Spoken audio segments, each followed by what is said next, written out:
WRFM News. For our sponsor, Tile Warehouse Warners Bay, the large floor tile specialists. It's 1 o'clock good afternoon. I'm Thandi Chindove with 2NURFM Hunter News. Newcastle Lord Mayor Nutali Nelms is standing by the decision to increase residential rates by 8% per annum for the next 5 years. Council was predicted to seek a 37.5% rise. However, Councillor Nelms used her casting vote to back moves by the Greens to lift rates higher. She says the move is the result of widely sought feedback. I didn't make that decision lightly, and I know other councillors didn't either. It was based on significant months of community consultation. That was a unanimous decision of council this year, and the consultation was quite surprising. I wasn't sure we would have a mandate as a council to do this, because you can only do it if you've consulted widely with the community, and the feedback was 70-80%. They wanted action taken. However, Liberal councillor Brad Luke isn't convinced. I did say to the people of Newcastle that there would be a complete change if Nutali Nelms became Lord Mayor. This is the beginning of it. The very first thing, less than an hour into our first meeting, and you've got a 50% increase in rates. And she did not tell the people of Newcastle a word about this. They had no way of knowing she was going to increase these rates by 50% before electing her.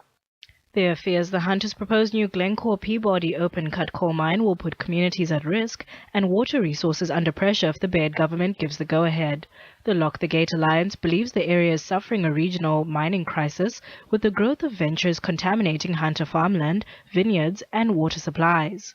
State coordinator of the Alliance, Georgina Woods, says the government needs to step in. We think it's clear that there need to be parts of the state that are declared off-limits to mining. At the moment in the Hunter, mining is allowed very close to alluvial aquifers and to the major rivers and tributaries. And that is causing unnecessarily intense impacts on water. We need setback areas, we need protected areas where mining is not allowed to occur. Councils across the Hunter will now be working together to reduce the region's waste. The news has come from the announcement of Hunter Council's Regional Waste Avoidance and Recovery Strategy. Regional Waste Coordinator Michael Neville says this time of year typically sees an increase in household waste. Traditionally, Christmas is one of the biggest consumption times of the year, and there's a corresponding spike in the amount of waste that households produce. 11 councils across the Hunter have been selected as one of 5 regional pilot programs to increase the financial viability of local government across New South Wales. A workshop comprising Hunter mayors and council general managers is currently underway in Thornton to discuss the initial planning process.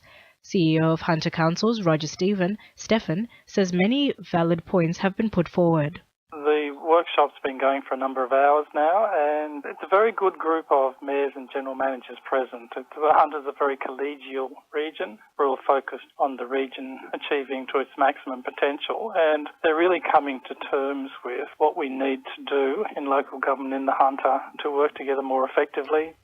Today, the University of Newcastle is hosting its annual Human Rights and Social Justice Lecture. The event, which is currently underway, will examine Australia's implementation of the Convention and the measures taken to promote the rights of children. Professor Gillian Triggs, president of the Australian Human Rights Commission, says Australia can assist neighbouring countries in many ways. Mainly within the Asian Pacific region. That's obviously where Australia's influence can be greatest, and indeed, in many respects, where the need is greatest. And Christmas has come early for 11 new Hunter-based community projects which have received funding from Newcastle Permanent Charitable Foundation. The initiatives focus on community health and well-being, youth development and mentoring, as well as social inclusiveness, training and education. Charitable Foundation Chairman Michael Slater says the funding is essential to provide for people in need across the region. We're celebrating not just the charities, but the fact that these funds will go to the individuals, the people that have been disadvantaged or are deprived of the advantages that we all take for granted. And the staff and volunteers from these charities provide that. In finance, the All Lords is up 47.2 points at 53.82, and $1 Australian dollar is buying 85.44 US cents. Now at sport, Cecilia O'Connell. The Newcastle Jets will be striving to notch up their first win of the season when they face the Mariners in Sunday's F3 derby.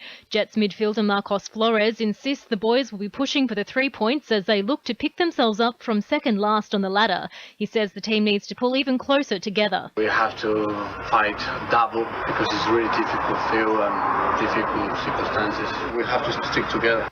5 Maitland Junior cricketers will take their place in the Central North Under-14 side to contest Newcastle's Kookaburra Cup in January.